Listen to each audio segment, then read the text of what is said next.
I'm John Batchelor with Mary Kissel, the editorial board of the Wall Street Journal. Mary, reporting with her colleague Jillian Melcher today. Jillian is the Heat Street political editor, but a story I've seen in headlines around the edges, but now I get to ask questions about it.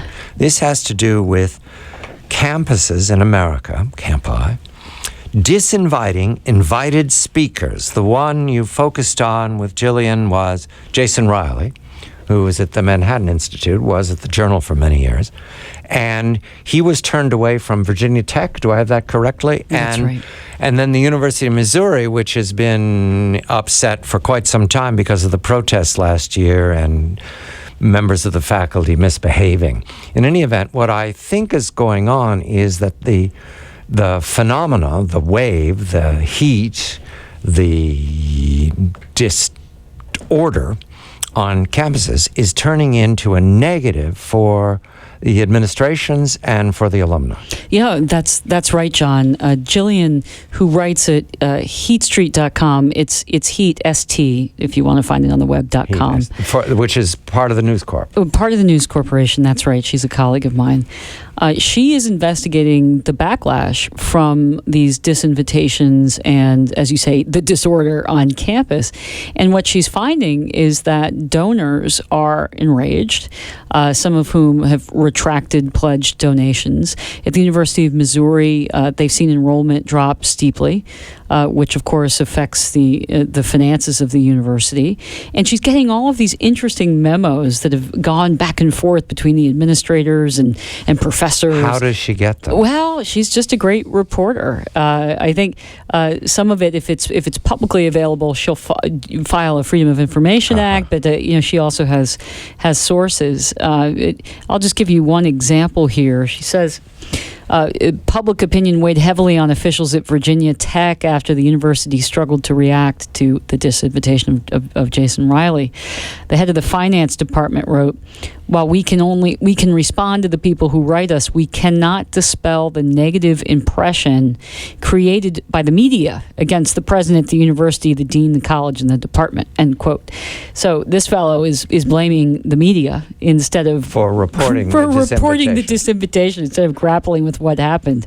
It's devastating reporting, and Jillian seems to come out with another story every other day. And the disinvitations, are they done by any particular group? Is there any organization doing this, or is it just spontaneous student spring excitement? Well, the numbers are remarkable. I think it's more than 90% of college professors are registered Democrat. The conservatives are very political. Jason is known for advocating things like personal responsibility in the black community, school choice, really ideas that the political left rejects. But he was invited to speak on these matters. Right. And it was listed publicly, and it was anticipated, and this is an elaborate I actually am not sure. You'd have to ask Jason himself. I'm not sure that it was advertised publicly. I think he received the letter inviting him to come to campus, and then he was subsequently disinvited and targeted. And the University of Missouri has also struggled with this.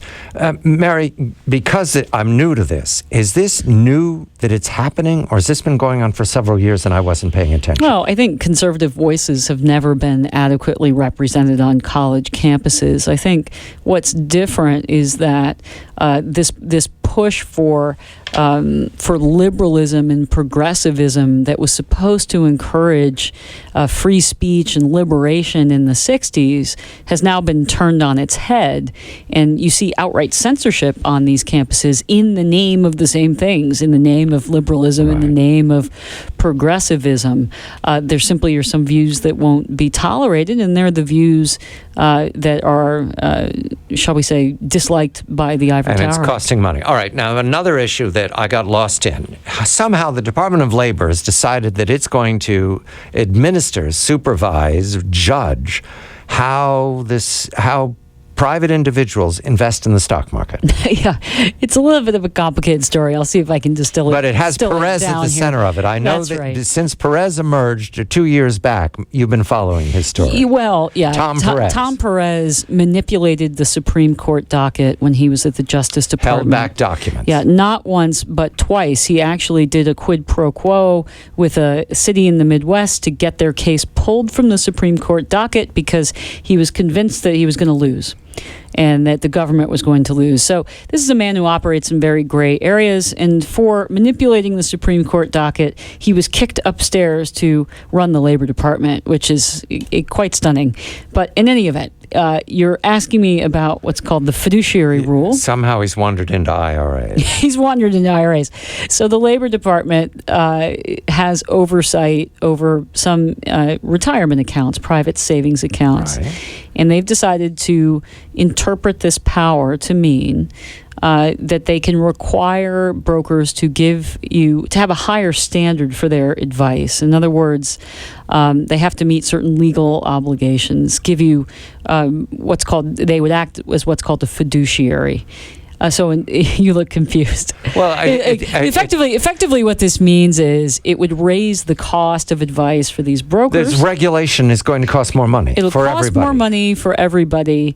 And what will happen is that these guys will have to start charging fees, whereas they could, in many cases, provide their services either very cheaply or for no fee. Is there at any all. reason to believe that this will stop when we change presidents, or is this something that Mrs. Clinton would continue? The administrative state. Mrs. Clinton would certainly continue it because this is part of the political narrative that she's adopted. That the 99% are suffering at the hands of the 1%, and that big businesses are out to get you, and brokers are exploiting. Brokers their are clients. exploiting Right. you, and forget about actually proving that or providing any facts. The Department of Labor just says we believe this is true, and so we're issuing this diktat. And you know what? If you can't afford your broker anymore, too bad. There are some government-run accounts that you might be interested in. Mary Kissel, the editorial board of the Wall Street Journal and the host of Opinion Journal. And you can see Mary's conversation with Gillian Melcher and on the IRAs at the Department of Labor right now online. I'm John Batchelor.